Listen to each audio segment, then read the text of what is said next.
object that comes near. So what happened was, if you have slowed blink reflex, since you're already elderly, definitely madali ka lang mapuwing, di ba? So, madaling mapuwing yung mga elderly because of this slowed blink reflex. Nakapasok na yung dust, tsaka pa siya nag-close ng eyes niya. So, pinapasok niya talaga yung dust.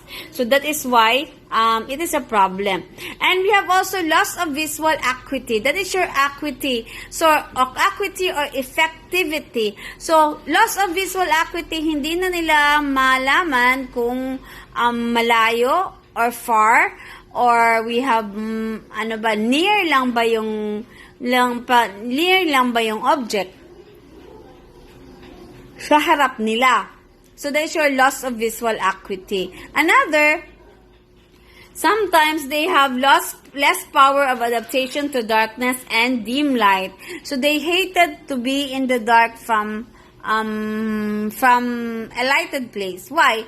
Because they thought that it is very much, it looks like a dome, and sometimes they are afraid that, of course, they would going to feel that darkness is equivalent to death. So, if it is dark, meaning they are about to die. So, that is why they are afraid to darkness. And because of this problem, they were going to tell you not to turn off the light.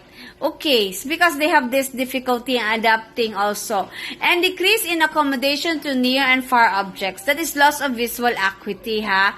So sometimes in loss of visual acuity, a certain person will be mistakenly named as the person known by the elderly because of this loss of visual acuity. Kasi yung basihan niya, yung boses lang. Pag binase sa boses, hindi nyo accurate yun kasi hindi naman niya nakikita yung tao. Another loss of peripheral vision. When you say peripheral vision, is your vision from the sides, diba? Sides. Use this, your central vision is your vision at the center. Your peripheral vision is your vision at the side. Normally, you can still see your peripheral vision. Diba? Pag tumayo ka, nakikita mo yung mga objects sa left mo at sa right mo. So, the problem with the elderly, wala na po yun. Yung vision nila, central na lang po. Central vision na lang. If ever it is only central vision, for example, may utang ka sa isang matanda, pag dumaan ka sa gilid, hindi ka niya makikita. So, hindi ka niya sisingilin sa utang mo. Diba? So, you should have known that. Difficulty in discrimination, similar colors. So, example, black and your brown, blue and your green. So, they have that difficulty.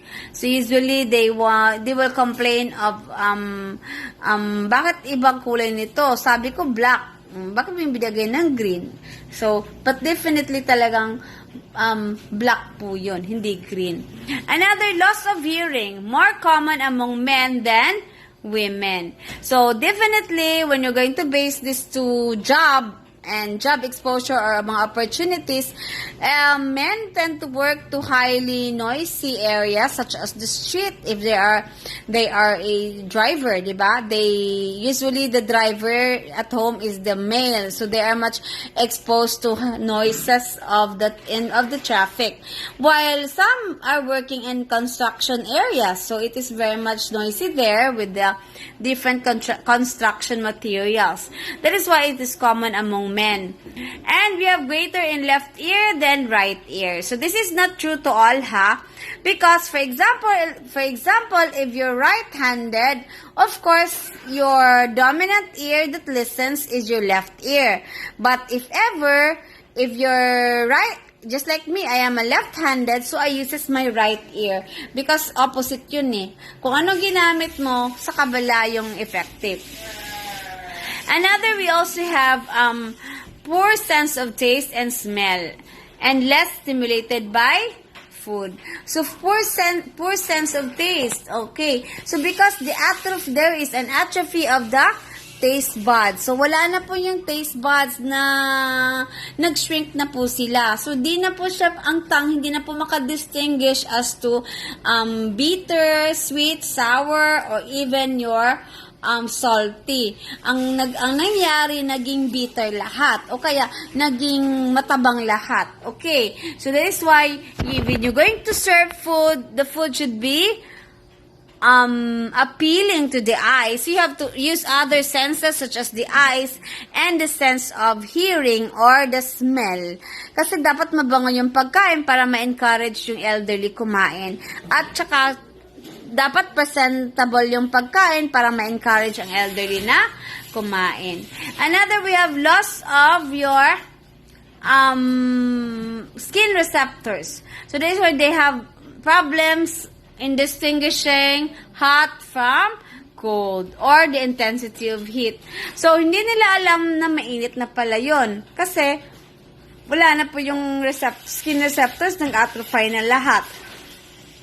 So, hindi nila malayan na yung hinawakan nilang tubig ay mainit pala. Tsaka na lang nila nalaman na mainit pala yun nang may injury na or napaso na po sila. So, kaya dapat is you have to label properly the water supply. Just for example, ang faucet, pag hot, sinalagyan mo ng hot. At pag cold, may naka-indicate na cold. Hindi pwede color coding. Blue is for cold, red for hot. Kasi nakakalimutan nila if they have Alzheimer's disease. So next is changes in digestion. They are significantly less impaired by aging than other organ body system. They are prone to indigestion and or constipation. So we have there your pag tatanda kasi, unless diagnosed ka na may ulcer or gastritis, wala po siyang ulcer at gastritis. So less impaired yung GI or gastrointestinal tract. Pero yung matanda, prone lang sila mag-indigestion kasi nga, poor yung fluid intake nila. At saka yung